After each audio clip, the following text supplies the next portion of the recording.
Hey guys, How are you, Beth? I'm good. How are you guys doing? I Good. assume you've got some questions for us today. Can we talk about ADA and workers' comp and FMLA running together? Uh-huh. I mean, FMLA, CFRA, ADA running together. Okay, so what's going on? What's the challenge? The first meeting that we have today, pregnancy disability. Employee got hired on October 2025. Doesn't qualify for FMLA, CFRA, for FMLA to run it together with PDL. And I know that probably she's going to be extended longer. FMLA is going to be exhausted. So we're accommodating her right now under PWFA. So after that, after she exhausts her PDL, and if she needed to continue being off, because it seems like she probably are going to be exhausting it. So, I mean, she's going to start accumulation this week, but what if she goes out and exhausts her PDL? What's going to happen after that? Okay, so let's start with the date she went off on leave.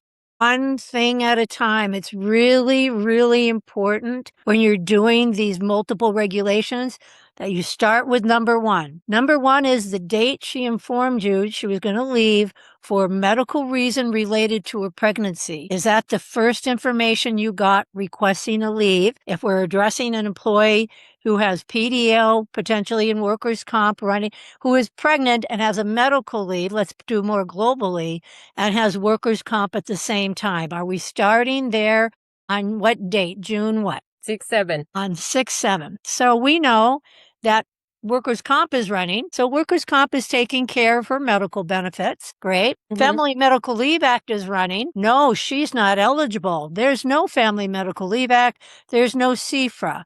When is she eligible for FMLA and CFRA? On what date? On October. So in 1, 2, 3, 4 months, basically about the same time PDL runs out, she's going to be eligible for CFRA, FMLA, including FMLA for prior to the baby being born, 12 weeks past PDL, by the way, because she wasn't eligible at the time PDL started, and 12 weeks for CFRA after the baby is born because she was eligible for FMLA before the baby was born. And as long as she's an employee of yours and she's reached the 1-year anniversary and she works 1,250 hours, she's going to be eligible for FMLA about the time a PDL runs out. So let's stop there and agree on that step one and see what questions you have. So she's not going to be meeting the FMLA required working hours by the time that her PDL is going to end. Well, let's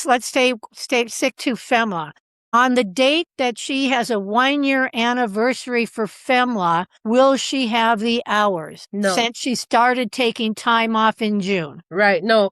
So she doesn't work full time. She works part-time already. She only works part-time. Is that correct? She is full-time, but she's not working. She was not working.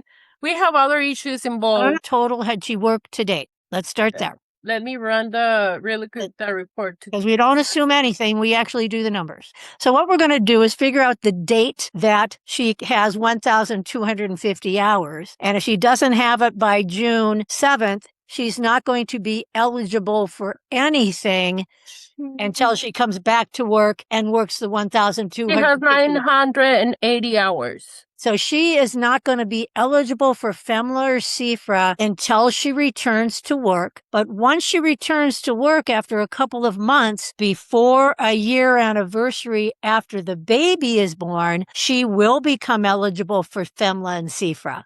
So she'll be eligible for baby bonding after the baby is born. So let's calculate what that date is if we estimate her coming back to work. You're going to want to explain to her, Susan, let's call her Susan. Hey, Susan, you're under PDL now. That is going to exhaust approximately on September 27th.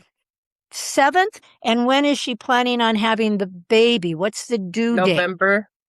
Okay, so now we've talked about FMLA, CFRA. We're not dealing with that till she actually comes back to work and works hours after she's had the baby, and we don't have any baby bonding, so that won't be part of it.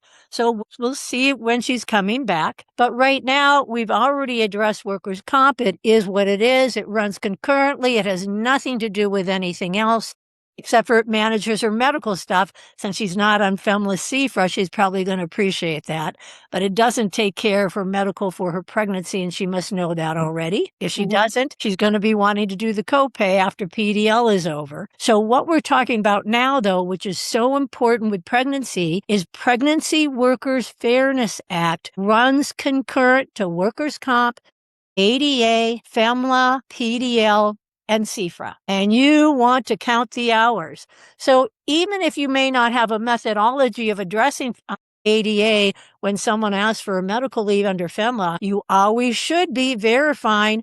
So you're not interested in requesting accommodations at work and documenting it, pregnant or not pregnant. Because just because they have restrictions, they think they can't get accommodated. They'll say, no, I need to be at work. Well, we could accommodate you if you'd want us to look at that. That's always a box you check with FMLA because ADA always runs concurrently. And if you don't ask that question, you haven't engaged in the interactive process, and that's a mandatory requirement in the state of California, whether FMLA applies or not, because they're separate regulations run by two different departments. So we know that Pregnancy Workers Fairness Act will allow her to either be 100% accommodated at work by eliminating essential functions if necessary and not an undue hardship, or we will provide additional leave. Again, if not an undue hardship, and the nature of their leave they're requesting, 5 minutes every hour, 15 minutes every hour, is not on its face unreasonable to expect them to still produce at work, or for you to be able to maintain the integrity of your operations by getting a part-time person in there and filling that role. It is very possible, everybody, that in specific roles where they're the only person and somebody else could have that body of knowledge, but you could only get them to do it if you hire them, not temporarily. That's an undue hardship. So that happens sometimes. And for Pregnancy Workers Fairness Act, we really have to document objectively why we can't continue that leave, because what's going to happen if she needs to continue leave past PDL, eventually she's going to have the baby. And in this case, I believe she's going to be eligible for FMLA CFRA by the time she does. No, she won't, because she hasn't worked yet.